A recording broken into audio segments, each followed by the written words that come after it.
This is the Freeheel Life Podcast, episode number 80. I'm your host, Josh Madsen, coming at you from the Freeheel Life Shop in Salt Lake City, Utah. And welcome back, my protectors of the turn.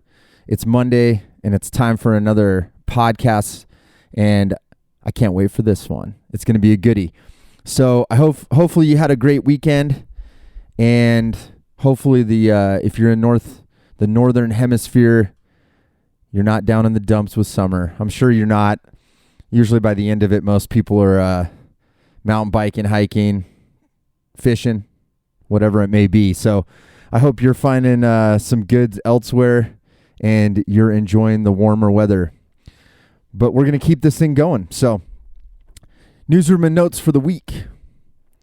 We're putting ideas together for the next sips and tips on telemarkskier.com for our subscribers. We're going to be focusing on a singular topic this round and would love your ideas of what you'd like to hear about. So for those of you that may not be familiar with sips and tips, we've done one of these for our subscribers where we get on a group call.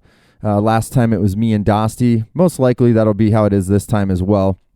And we kind of just kicked it off, basically just kind of shooting the breeze, all about Telemark and whatnot.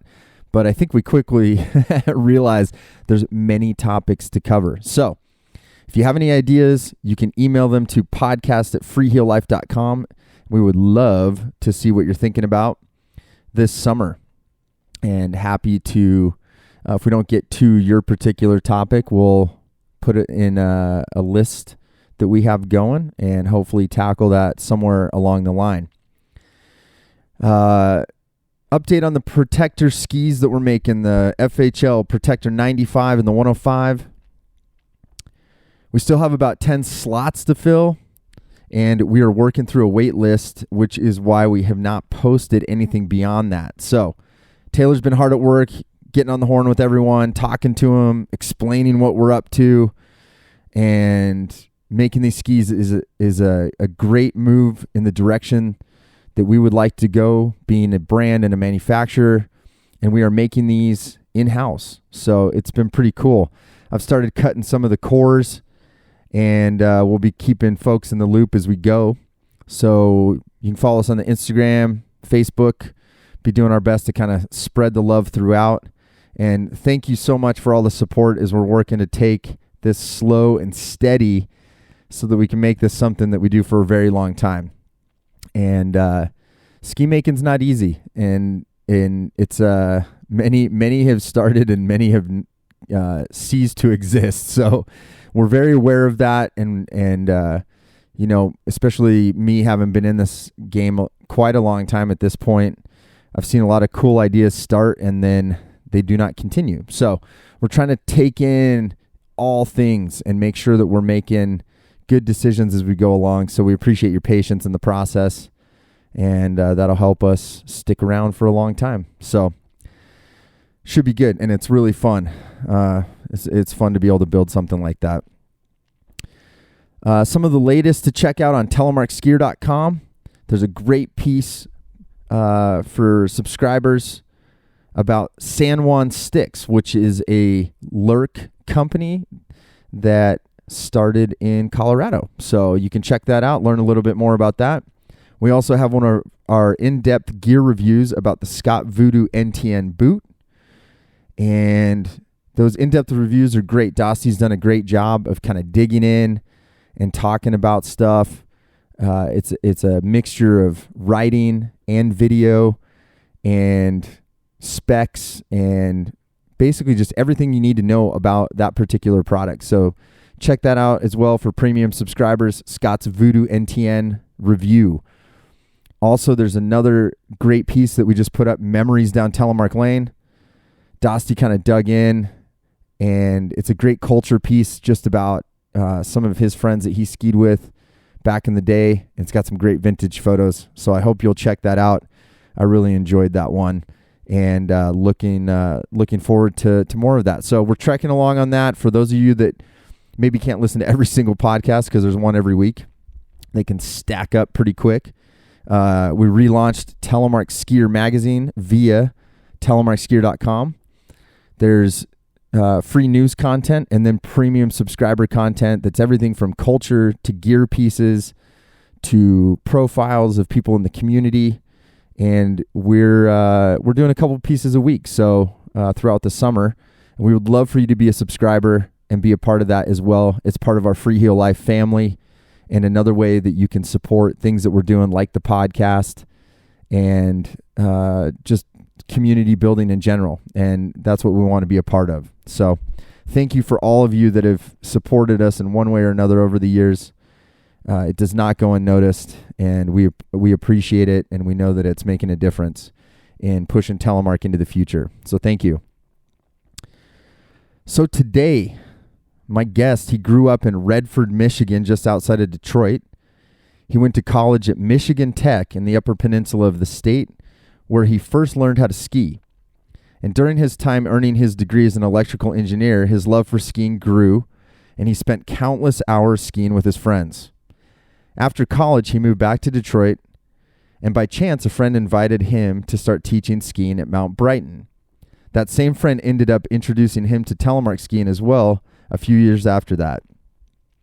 After years of people asking him and his friends where they could find Telemark gear to try locally, he decided to buy some additional gear to start a modest fleet to rent out to people. In 2020, he set up an LLC under the name Motor City Tele and began renting Telemark equipment to interested folks from the area. I love having this conversation. I think you'll really enjoy hearing his story of someone that took the great challenge of starting something from nothing to fill a void and provide a great service to the people. And I'd like to welcome fellow protector of the turn to the Freeheel Life podcast, Kurt Garcia.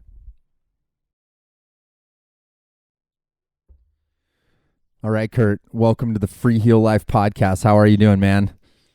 I'm doing excellent. And thank you so much for having me on here. I really appreciate it. Yeah, no, I'm stoked. And like I was just saying before we hopped on here, I mean, this is the first time we've ever talked in person, so it's gonna. I'm getting to know you as we go here, so it'll be good. Yeah, it'll be a good time. Yeah, so I'm kind of I came across the wonders of the intergalactic internet. I found you, I think, when you started I'm trying to think. I know you've emailed me, and people know on the podcast, like I try to keep up with like the 10 email addresses I have, and sometimes that's a little difficult. But yeah, like I got on the radar because of the Motor City Tele stuff. But I was curious, are you from Detroit or Michigan originally? Actually grew up in it's one of the suburb areas here called Redford, Michigan, and it's just one of the towns right outside of Detroit there, and nowhere near a ski hill, nowhere near water.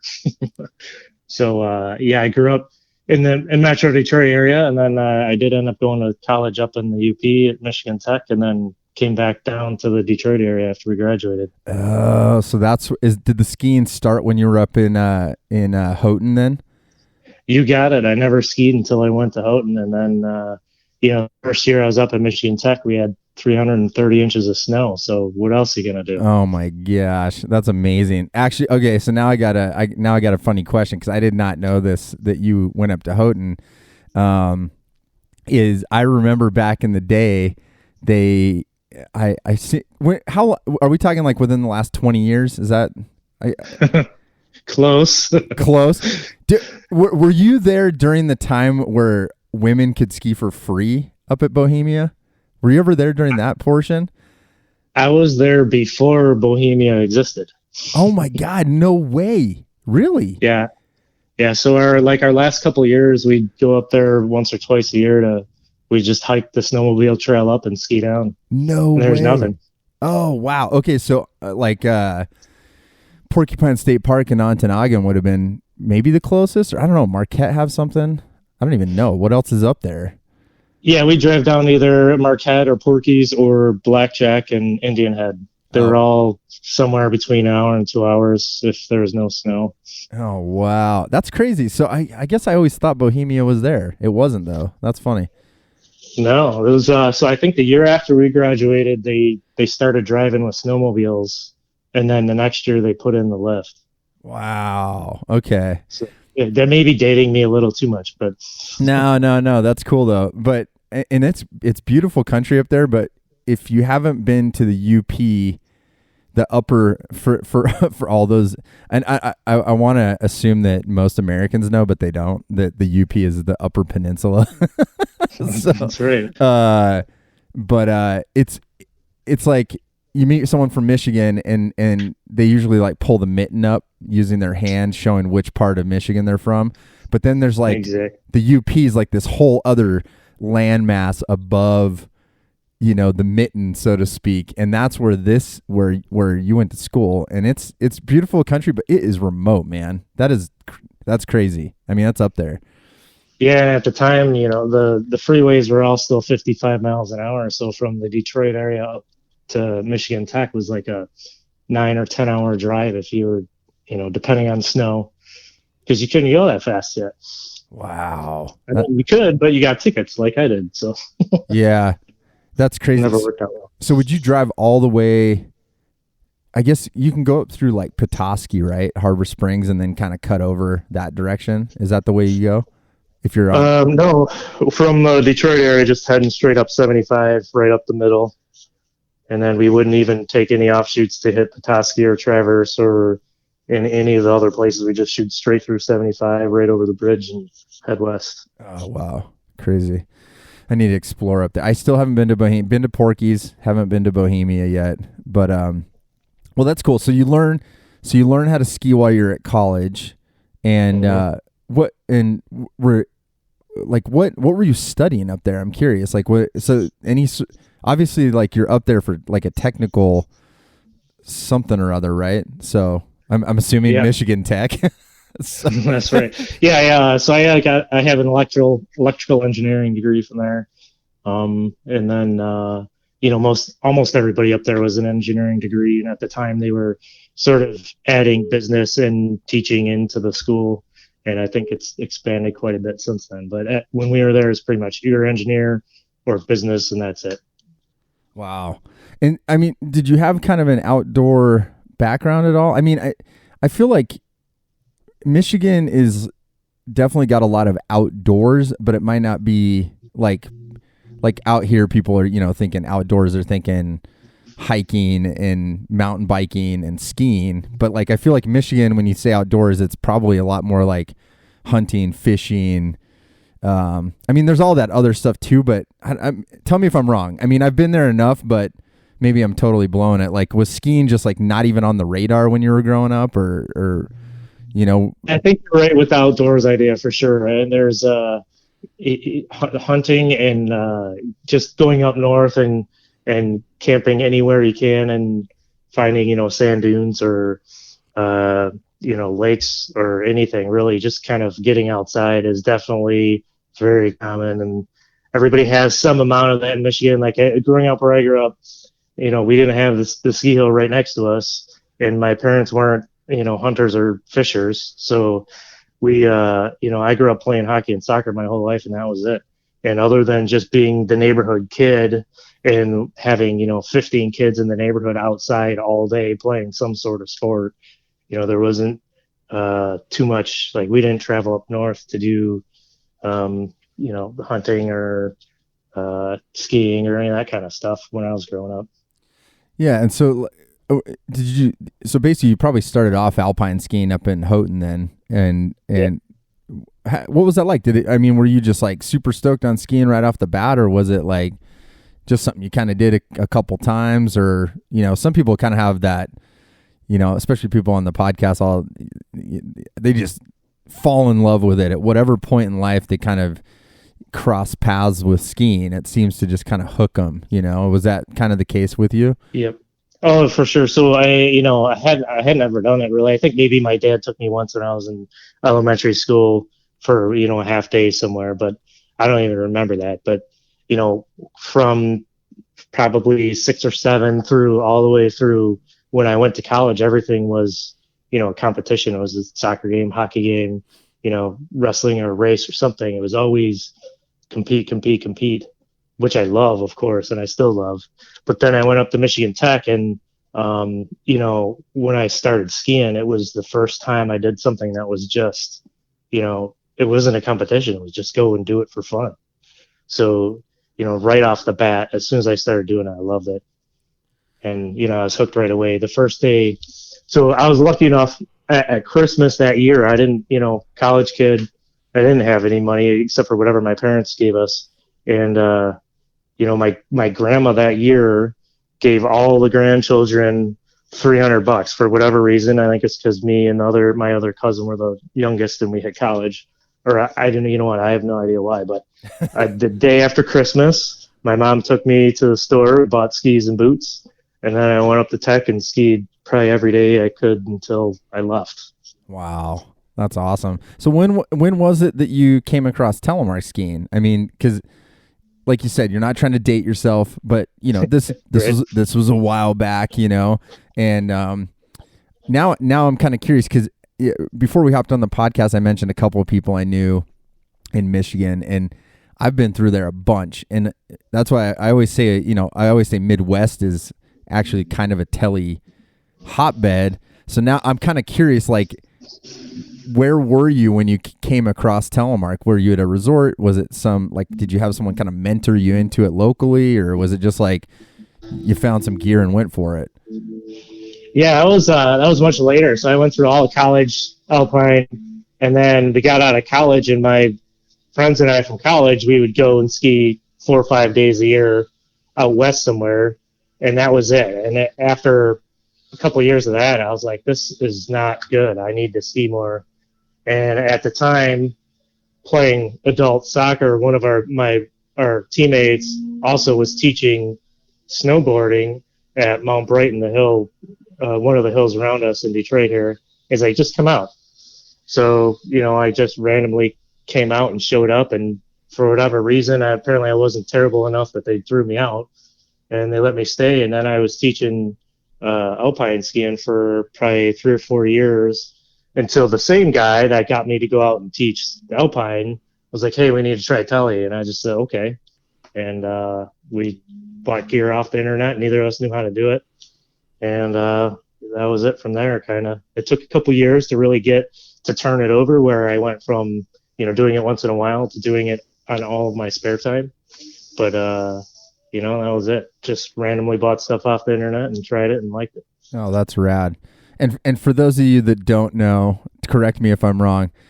Two little tidbits about Mount Brighton. One, I believe it used to be a trash dump. Correct? That's what everybody says. However, it wasn't. It wasn't? Nope. But it is where Dexter Ruteki's from, right? 100%. Yeah, see, that's what's up. All right. So that's good. I'm glad I got some clarification on the trash dump, because everyone everybody thinks it was, yeah, but it was actually when they were building the freeways in the area, they just took a bunch of the dirt they dug up from the freeways and put it on a hill. And how the hell did they get the trash dump thing? I've heard that literally for like 20 years. That is so fun. Was that in Aspen Extreme? Who I guess, just to say, Dexter Rutecki was a character in Aspen Extreme who moves from Mount Brighton, right? He goes out to Aspen, I guess, to do the ski bum thing. I haven't seen it in a while. I shouldn't even say that I haven't seen it in a while. I need to brush up on that, because that's a good one. Yeah, they actually filmed it at Mount Brighton, and the chair that they filmed it at was there until when Val bought Mount Brighton. They upgraded the chair, so they changed, like, the look of it changed. The chair's still there, and it was really neat to see it on the TV, and then go to the hill and be right there. But yeah, he was the best skier on the mountain, so that's definitely a running joke we have. The legend lives on. That's right. Oh, that's awesome. All right, well, so you guys buy some gear off the internet, and that's cool, because I kind of thought maybe you had kind of come from one of these other zones, like where there's other telemarketers in Michigan, but it sounds like you guys were kind of just on your own, you and your buddy, and learning how to do it. Yeah, and we had one of the other instructors there had come from Colorado at some point, and he used to do it in the past. So when we got the gear, then he got his gear out too. So there was three of us and then another guy student doing it right away. So there's really four of us going for a while, but we all work full-time jobs and I go there at different nights of the week. So, the amount of time the four of us have skied together is very, very slim. So, if we can get two of us together for most of the years, that was pretty good. That's cool. Did it kind of, were you guys did you start seeing other people like at Mount Brighton over, well, how many years ago was this, I guess? So I think we're trying to figure this out. I actually texted with Josh Ruffles, the guy that got me going, and I think it was somewhere around 09, maybe 2008, 2009, in that range. And back then, I don't really remember ever seeing anybody. It's possible, but I really didn't know what it was. So there definitely wasn't many, if there was any. And then by now, there's at least 2 or 3 per day on the weekends that are people that we don't even know, that are just locals showing up. And then we try to organize as many people together as we can. But it's much more regular nowadays than it was back then, I think. Huh, that's cool. Yeah, I always like to ask that, because it seems like as you get a little group, 2, 3 people, even if you're not skiing all the time together, like it seems to multiply, over time. And that's a good chunk of time. I mean, that's a decade, so you kind of would hope, yeah, for sure. You kind of would hope people do see it and they're like, huh, like what's going on with that? And then they kind of start digging, which is good with the whole, having the internet thing now.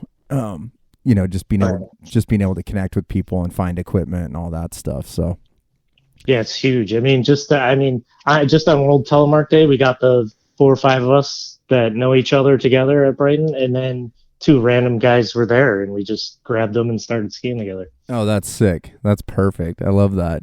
Well, so over the last 10 years, I mean, I always say once you leave Denver, Colorado, to all the way to Western New York, there's kind of a gear desert. There's not a lot of stuff in terms of Telemark equipment that you can find.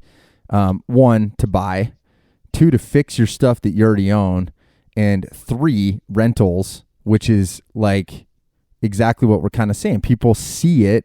I mean, I'm sure, especially in Mount Brighton and those areas, it's probably fairly common someone kind of looks at you funny and says, what is that?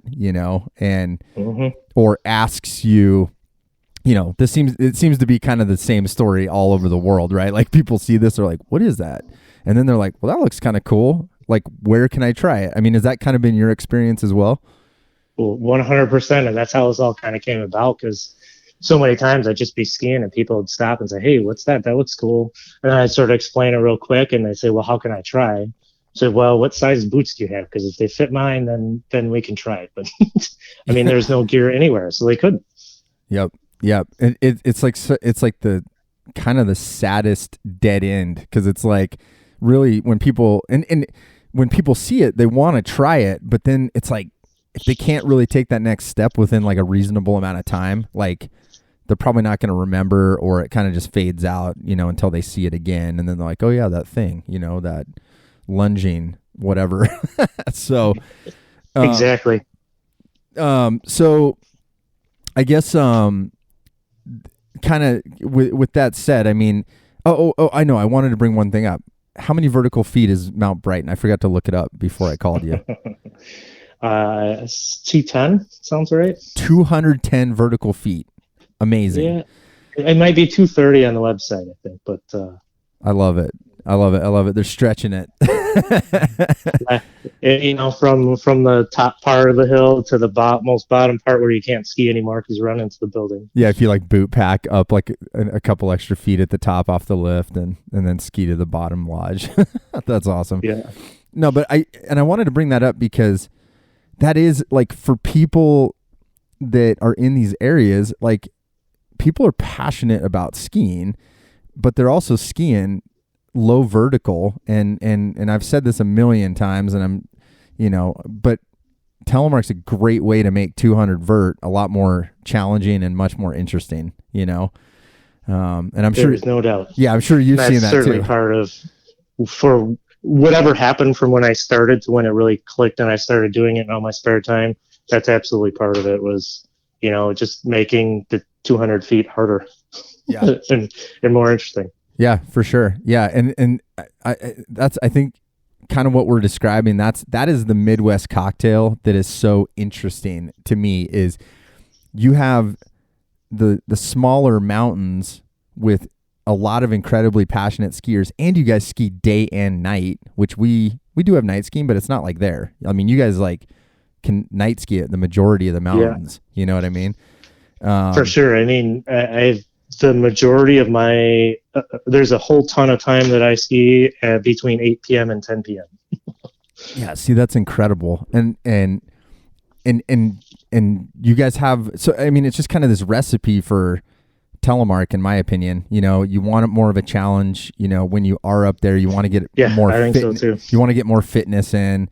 It's just an easier way to make 200 vert. Pay the goods, so to speak. So, so obviously we kind of set the stage for this. I mean, you've been skiing, then you get into tele. There's a couple of you doing it. Obviously, people can't find equipment.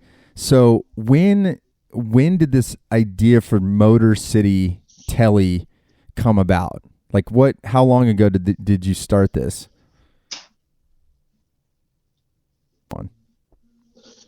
Yeah, so we were talking earlier where, when I get out and go telemarketing around here, either by myself or with a couple of our buddies, at least twice a day, we would get stopped and say, hey, what is that? How can I do it? And, that kept happening over and over and over. And it was starting to just kind of annoy me. And then, you guys came out with the podcast here and started talking about building our own industry and building our own community.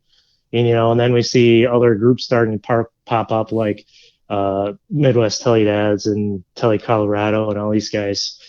And then COVID hit and I had nothing to do because I couldn't go anywhere.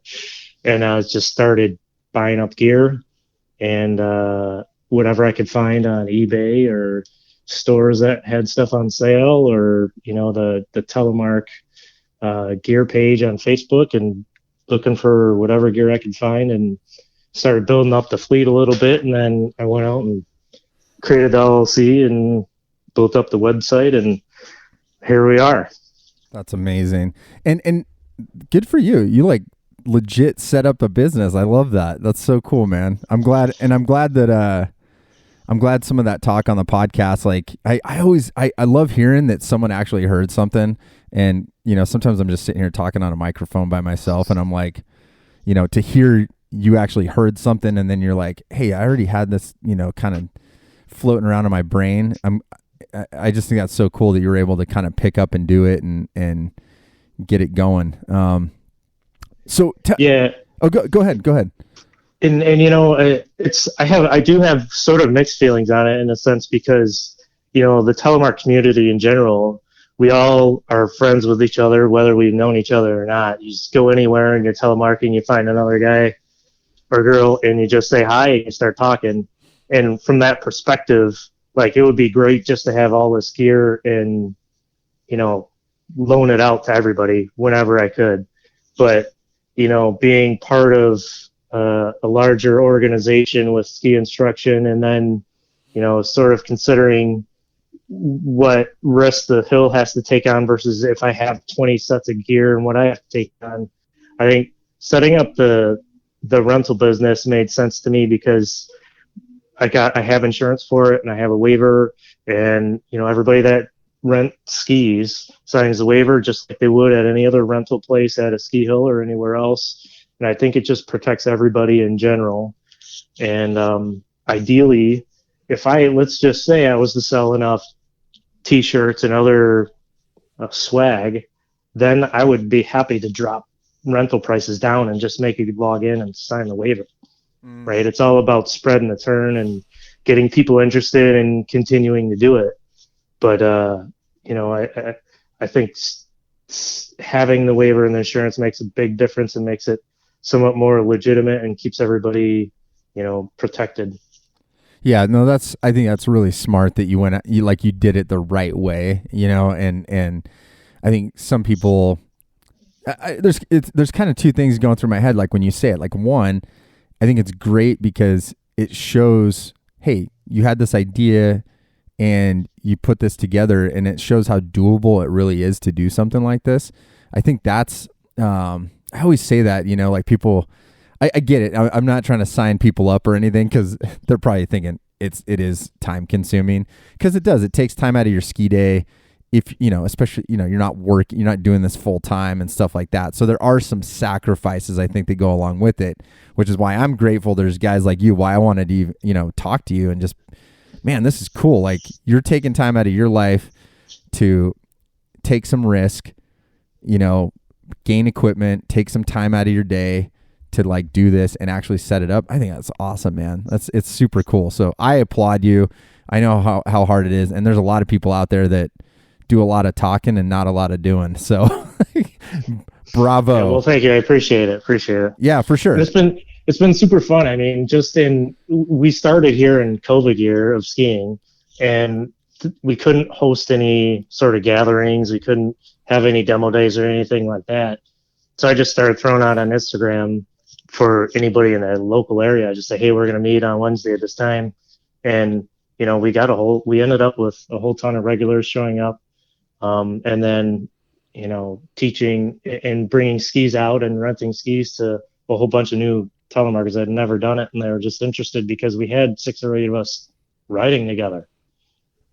Is it? And that's so cool, man. Are you mostly doing it I saw there was a couple mountains. I was going to pull your page up because there was like that what was the PK Tele Day thing? I was trying to figure that out. Maybe I didn't read deep enough on it. No, that was right. So there's 4 hills in the area: Brighton, Alpine Valley, Mount Holly, and Pine Knob. Oh, Pine Knob. Got it. Okay. Yep. And as it turns out, my son was doing a ski race league on Wednesdays at Pine Knob. And since I work at Brighton, when I go to Pine Knob, I don't have any responsibilities. So I was able to I just started throwing it out there, trying to get people to come out and tele on Wednesdays, because I wouldn't be tied up with other things. And so we just call it PK Tele Wednesday, and try to get it whoever out that we could. And of course, the first day we go out with me and my friend Brad, and turns out we ran into 2 people that I knew from other places and other areas from Telemark and some other past years, and there we go. That's how we got started. Yeah, so that's cool that you've got a couple different spots that you can go to, and it's good that there's interest. I mean, so you started it in in the COVID year. So yeah, so a year and a half ago now, in March, when they shut everything down and everybody got shut down, that's when I started buying the gear. And then this last winter, where we were open with lots of restriction, that's when we actually started skiing. Oh, cool. Together. So really, you've just got one season under your belt with the whole Motor City Tele thing, then. Yeah, absolutely. Oh, that's so cool. Good. I mean, does it feel pretty good, like going into next season, based on kind of, like you said, there was, in Michigan did have quite a few restrictions from what I remember. But were you guys able to kind of get the blood flowing to where it feels pretty optimistic going into a second year? Oh, absolutely. 100%. I mean, we had probably between the regulars plus a couple, even, at Pine Knob, there's a couple other guys just tried it for the first time at the start of the year, and they kept coming, and they bought gear before the end of the year this year. And then at Brighton, we had a couple more guys doing the same. So I think it's going to continue to grow, and hopefully we can set up, maybe a night at one place and maybe a night at the other place where we're just regularly meeting and just skiing. And then, with most of the restrictions gone this year, we should be able to host some demo days where we just set up with all the gear at one place and, run them out for a couple hours at a time for as cheap as we can, and just get a bunch of new interest in Telemark. Yeah, that's cool. Are you still instructing at Mount Brighton, or any of the guys associated with the Motor City stuff? Oh, absolutely. Yeah. Oh, okay, cool. So, because I'm curious, maybe you can answer this question, because this is what I ran into when I opened Freeheel Life and I've talked a little bit about this with people on the podcast, but what was funny to me is having worked in a ski school many, many years ago, I still had some contacts, and, I would go say hello, and I'd be like, oh, are you doing tele lessons? This is before me opening the shop, or kind of around the same time. And, people would be like, no, we just don't get any interest. But what I started realizing is exactly what you were dealing with. There's nowhere to rent gear. So it's not that there weren't teachers, but there was nowhere to get the gear. So, me being I'm like, I'm going to be Mr. Telemark. I'm going to get rentals, same thing. And I get rentals, and then I go back to all these friends of mine, and I'm like, hey, guess what? I've got rentals. You don't have to worry about the rental shop up here at the mountain, but what are you guys doing for lessons? And they're like, well, we're just doing half-day privates now. No group lessons, no group pricing, no nothing. So it was like $300, for like a half-day private. And I was like, so even in it's tough with the telemark community. That mentality, the mentality is like, go out and do it, right? Yeah. It's not go out and pay a whole bunch of money to get taught how to do it. Well, so it's like it's a double-edged sword, right? Well, and yeah, for sure. And there are people that are willing to pay that, but I mean, we all know, that's a barrier to entry for the majority of people.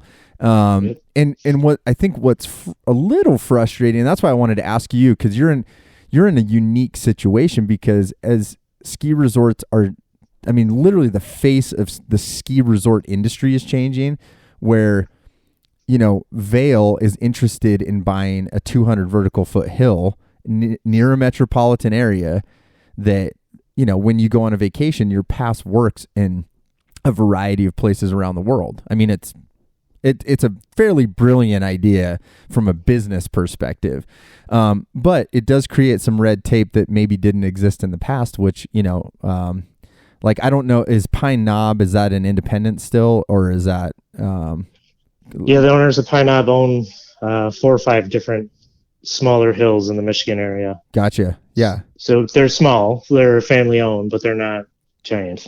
Right. Yeah. And typically, so I guess my question, where I was kind of heading with this is, at least as you're getting larger corporations owning the ski areas, and there's more red tape, like you said, there's liability involved with instruction, or they don't see the demand because they don't have rentals and they don't have stuff. Are you guys able to do any sort of instruction piece along with the rental? Or if you were to do a demo, are some of these local hills letting you do some sort of a clinic component with it? That's a very interesting question. And I've talked to at least 2 of the hills here, and I think there's a pretty good chance we're going to be able to do both, where I can come in with skis and rent them out for cheap, and then they can sign up for 1 hour group or a 2 hour group that's special type of lesson for that day. Yep. And I started those conversations last year, but then they never opened anything up, so we didn't have the opportunity to actually push through with it. But even this summer I was talking to both of the areas about it, and I'm really hoping we can push that, because I think if we can show up with a whole bunch of skis and have them get like a 1 hour or 2 hour lesson and have the whole thing cost like $50 or less, we're going to get a lot of people trying it. But, if we come in and it costs $300 to do skis and a lesson, it's not going to go over well. Yeah, no, you nailed it. And actually, you're probably one in a more unique situation than even I was, in the sense that you're an instructor, and you have a rental fleet that's your own, essentially a business aside from being an instructor. Because that's what I keep kind of trying to get out to folks in the telemark world, is in the United States, it's almost impossible to teach at a hill unless you're part of the ski school. It's like, and I get it, because it's a business, you can't have a private ski school outside of the local hill and take lessons, and then you could, but if they catch you, you're going to be in trouble. So I think you're in a unique situation. Like, if you can get that through, man, I would love to hear about that, because I think that's That's incredible, because that's the piece I see that's missing is you're solving that puzzle with the gear, but the next piece is instruction. And if we collectively as a community can't solve that, I mean, that's a hard road ahead, because you're like, here's your gear, and then people are just like falling all over the place and quit before they ever before they make any progress, Yeah, for sure. And, and the people that I've over the years gone through and helped, there's, of course, there's some folks that they're just driven and they want to do it, and it doesn't matter if there's anybody else around. But the majority of the people that try Telemark, I think it really helps to have 2 or 3 or 5 or 6 people together that are doing it for the first time, so that they can break the ice and laugh at each other as they're trying to figure it out, and just relax and do it. So I really think this idea of having a demo day with lessons is going to be a big bridge to getting more people doing it. Yeah, no, that's so cool, man. And yeah, definitely keep us in the loop with that, because I would love to hear if you can kind of crack the code on that. And I think it's like a lot of this stuff, kind of like, kind of like you hearing the podcast and then you're like, oh, I should just buy my own rental fleet, like, and you give that a shot. I feel like this is one of those codes. Like, I'm even interested meeting people like you that are doing it, that, I mean, someone can crack the code, and then it might just be trying to replicate that locally, and trying to figure out, how, I mean, it's funny because even in Salt Lake, where you're like, here's all these ski resorts, I even have a hard time with that. And, I've tried to go down different paths. So it's good to hear that someone else is kind of approaching that from a different direction. Maybe I need to be a ski instructor again. Well, it's fun, Yeah, I'm sure you'd like it again. Yeah, and like you said, I think there's sort of a determination factor. Like, Tele people as a whole, I think, although I'm starting to get a lot of flack, people are starting to write in saying I shouldn't tell people Telemark's hard, which is kind of funny. They're like, don't tell people it's hard. And I'm like, kind of the opposite. I'm like, hey, it's hard, but that's the people that like hard stuff are going to like it, but it's it's difficult, and sometimes it's good to have someone walk you through it and kind of help you out. So, yeah, so that's good, man. Well, so the Motor City Tele, you guys are doing rentals. I saw you guys have some apparel. That's awesome. And, so you're selling t-shirts, and tell me kind of like, I get it. Like, it's organic, and you're kind of, it's a side hustle, and you're doing it for the community, but like, I don't, where would you like to see it go? Like over the course of time? Yeah, well, ideally, I would like to be able to have whatever fleet we have, whether it gets refreshed every 1 year, every 5 years, I really don't care. It would be nice to have all that gear, and then have a big enough community of people skiing and buying the swag that we could pay for all the rentals, and then just kind of get the rentals out there just to get people doing it. That's kind of where I would like to go with it, but you never know what the future holds, right? So, we've got a few shirts left from last year that I just found here in a box that we'll get rid of here shortly. And then we're going to have a whole new set of shirts and hats coming in for this next year. And hopefully we can sell those enough that, we'll just get the rentals out there and let people ski. I mean, ideally, we would have maybe a night at Pine Knob, a night at Brighton, a night at Holly, a night at Alpine Valley. Maybe they're on the same night. Maybe they're on different nights of the week. And at each location, we get 2 to 6 people riding together, or more. And just getting the word out there and getting people doing it and interested. And then we can set up our demo days and get everybody else going whenever they can. Yeah, that's awesome. Do you have, or a couple of these other people that you kind of like, did you start it with someone else and you have some help, or are you kind of rolling solo on this? Well, I just started buying stuff all myself, and I put everything together myself. But there's probably 4 or 5 people that I talk to pretty regularly, and then there's another guy I talk to probably 10 times a day that we're bouncing ideas off each other and trying to figure out where to go and what to do. And anytime if I needed help, I can call any one of them and they'll help and get whatever going we need to do. That's cool. That's good to have a support system like that, because yeah, it's even when you're starting out, I mean, it's work. I mean, what do you think? I mean, just doing that. The one thing I was curious if you'd share with us and like the listeners, if someone out there's considering doing something like this, like what would you like? What would be your advice? In terms of how hard it is or how it's not as hard as you think. I'm just kind of curious your take. If you were talking to someone else that's like on the fence and might want to get involved with doing something like this, like what would you tell them?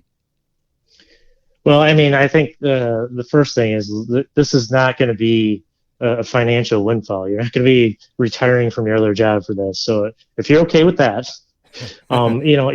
each of these little steps along the way, creating an LLC, creating the website, getting a link in to get the rentals down, getting stickers to put on the skis, logging the skis, all of the little activities that go into, making it all happen. None of that's complex. None of it's hard to do, but it takes time. So if you're okay with not making money right away and you have the time to spend, then go for it.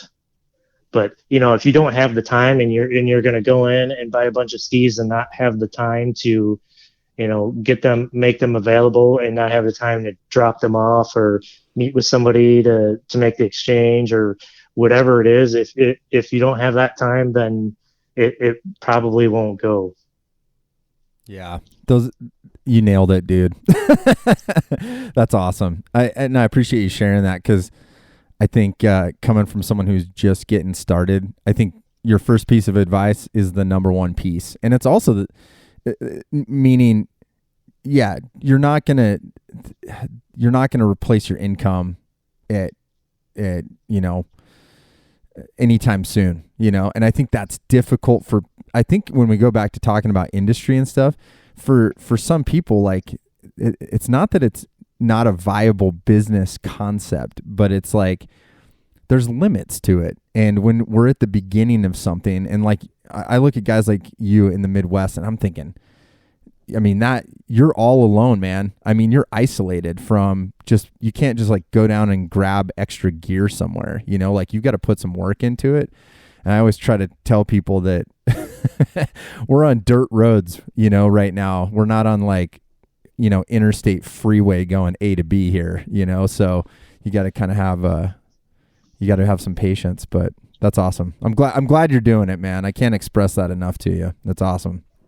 Yeah, I love it. And like you said, it's a slow moving train here. So if, every year we get a few more regulars showing up to just ski together, and every year a few more rentals go out, and every year we can buy a few more sets of skis, and that's kind of what I expect. I think it would serve the area well, and it would help Telemark a lot if we just kept growing even at a slow rate. Yep. Slow and steady wins the race. I'm a big believer in that. Well, that's awesome. Well, so for the upcoming winter of 2021 into 2022, what do you guys have planned? How can people get a hold of you? All that good stuff. Yeah, for sure. So we'll definitely have a night at Pine Knob and a night at Brighton. We're gonna try to push just getting people together more. And then I'm going to really work to get a day in January and a day in February for a demo day experience. And then,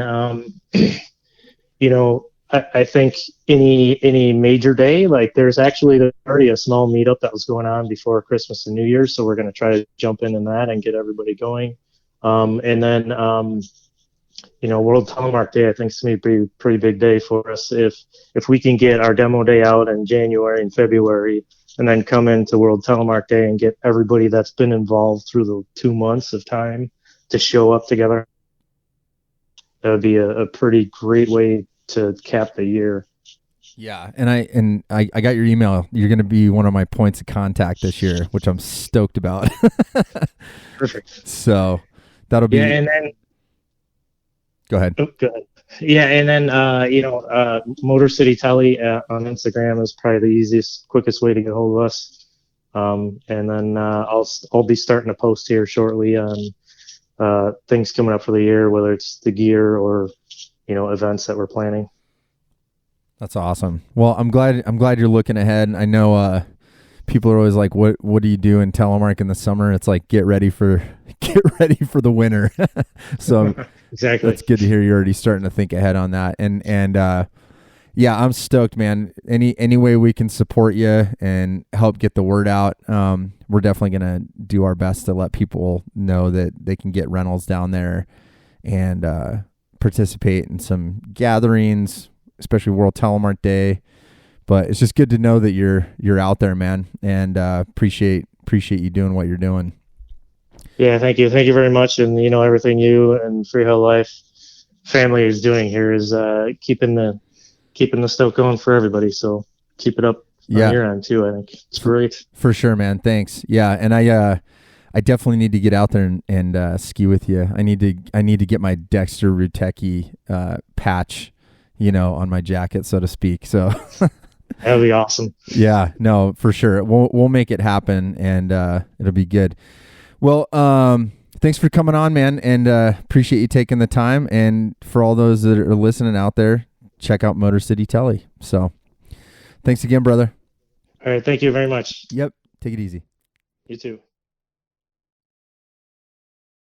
What a great story.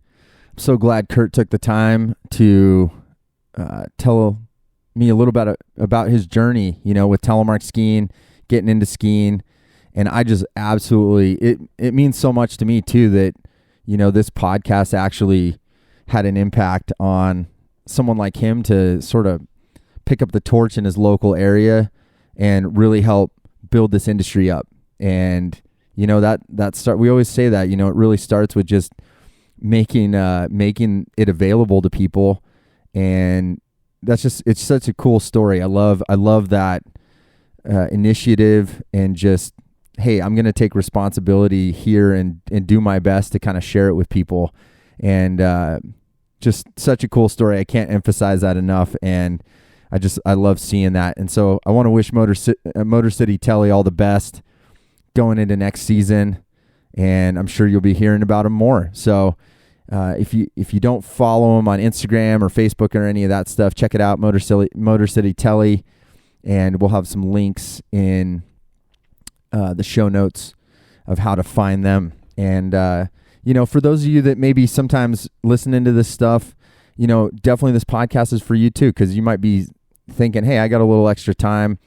I might throw my hat in the ring and willing to try something. So sometimes people think, especially in this day and age, I think sometimes with business, people think that there's more required than there is. And I think this was one of those great examples of, setting an LLC up, figuring it out with your local hill, especially if you've got those mom and pop style ski hills where you have the availability to kind of do something more like this and people are willing to do it.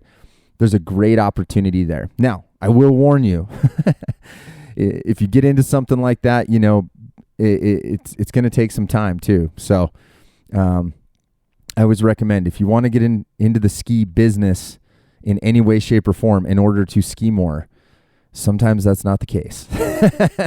So you have been warned, but I appreciate people like Kurt out there, and it helps everyone to hear that kind of a story. So big thanks to Kurt for being on the show.